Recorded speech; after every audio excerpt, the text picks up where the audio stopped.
નમસ્કાર ખેડૂત મિત્રો, હું ખાચર કુલદીપ સિજન્ટા પરિવાર વતી આપ સૌનું ફરી એકવાર હાર્દિક સ્વાગત કરું છું. આજે આપણે એક ખેડૂતની પ્લોટ વિઝિટ માટે આવેલા હતા, જે મરચાંનું વાવેતર કરેલું છે અને જે છેલ્લા ઘણા સમયથી મરચાંનું વાવેતર કરે છે, અનુભવી ખેડૂત છે. તો એને આપણે ખુદ પૂછીએ કે તમે કઈ વેરાયટી વાવી છે, કેવો ભાવ આવે છે માર્કેટમાં અને કેવી લાગી વેરાયટી. નમસ્કાર, તમારું આખું નામ?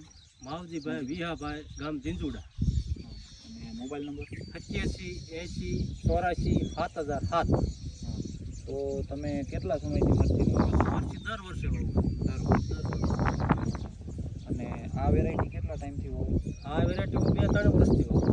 2-3 વર્ષ. આ વર્ષ મને ફાવી, બજારમાં ઓછો ભાવ મળે, ઓછો ભાવ મળે.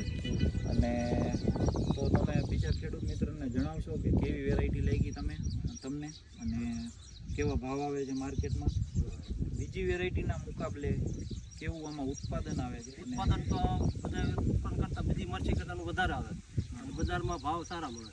કેટલા ભાવ આવે?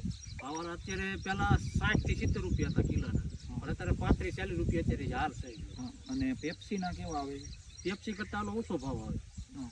જુઓ તમે, પેપ્સી મરચાં આવે ને એના કરતાં આનો ભાવ બજારમાં 5 થી 10 રૂપિયા વધારે આવે. હા, આવી મરચાંની ક્વોલિટી છે. તમે આનું ફ્લાવરિંગ જુઓ તમે. હા જો અહીંયા આવો, ફ્લાવરિંગ જુઓ, મરચાં ખૂબ સારા લાગેલા છે. અને માર્કેટમાં પહેલા આ મરચું જાય એટલે પહેલા આ વેચાય. હા, બસ પેલા આવે સર, બીજું પછી વેચાય.